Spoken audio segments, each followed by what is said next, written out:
So can I teach my inner voice? I don't think so. Could I develop it? Maybe I can. Maybe we will listen to our inner voices more often and we will make better decisions.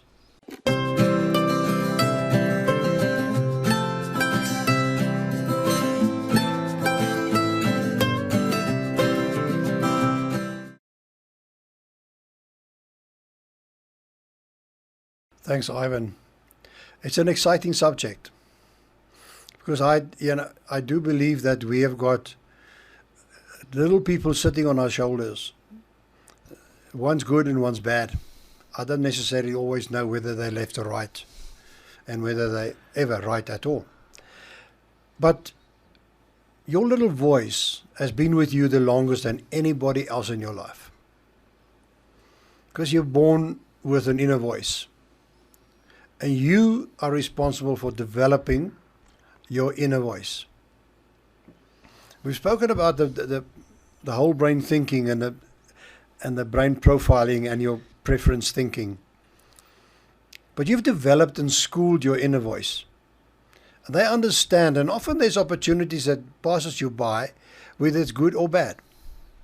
And the inner voice has got an opinion. So all our actions in life are triggered and need to start somewhere. So those triggers often based on feelings. And the feelings are really what drives your little inner voice. Because he's attuned, or she is attuned, to your wishes and your dreams. So the opportunities come and the inner voice say to you, yay or nay.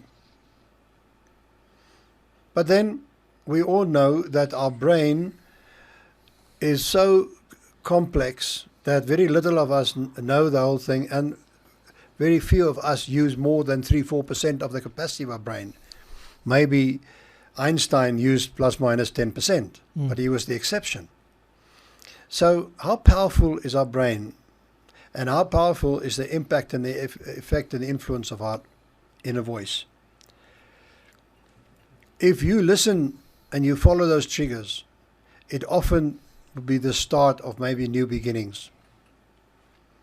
And if we look back in our life, we often say, and because that's the easiest to define your inner voice, is that you say to yourself, I should have done this or I should have done that, because my inner voice told me I should have done that, and you were the one that were hesitant and scared and fearful and didn't respond. And now that you look back and you're saying, she was right. I can't answer that. I don't think we will ever know that. Because once again, your brain is so tuned. Your brain is not capable and able to distinguish between right and wrong. Your brain acts and responds to what you fed it, what you told it, what you taught it.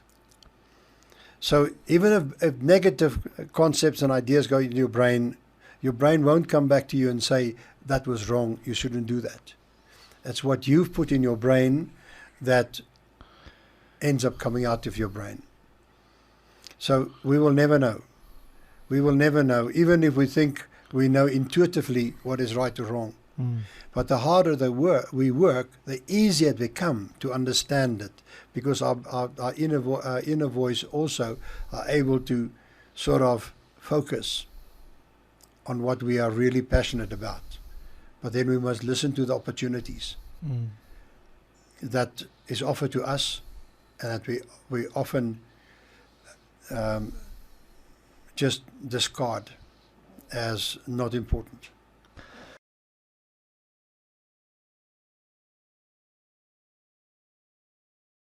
If you ask the question about consume, I would assume that you're talking about things that you put into your mouth. Yeah. We feed our body. Yeah. Obviously, there's food that is good for you, and there's food that's bad for you. Yeah. And there's food that's better for you, and food that's worse for you. And every unique person will experience food differently, and often does. What is good for one person may be bad for another. It depends on how we put together, and it can be deducted and taken back to your DNA. But food is also good for your brain. We know that there's certain foodstuffs that we can take that enhance the brain's capacity and ability. For example, nuts that you can eat and consume that will help your brain in the development. So, does it link to your inner voice? Does it link to my muscle power?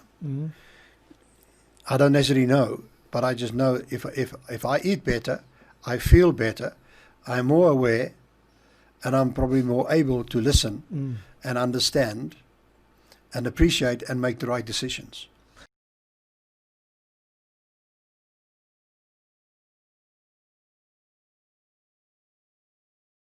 Yeah, the question is, can we qualify that and quantify that? And is there any signs to prove it? Or even to contradict it?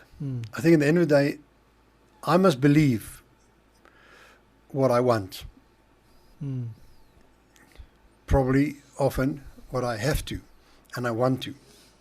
So I don't think I can very much control the inner voice. But as I say, at the end of the day, he or she has been with me the longest, understand me best. And the decisions I make will be based, and should be based, and I believe it is, based on my past experiences. My past experiences which I gained through acquiring knowledge and skills, experience and learning, whether experiential learning or educational learning, doesn't matter. But I believe so. If your inner voice will be totally different, if I can take my inner voice off my shoulder and put it on yours, if I could, what would happen? I'm certain it will be a total different story, because we are different in all aspects. So can I teach my inner voice? I don't think so. Could I develop it?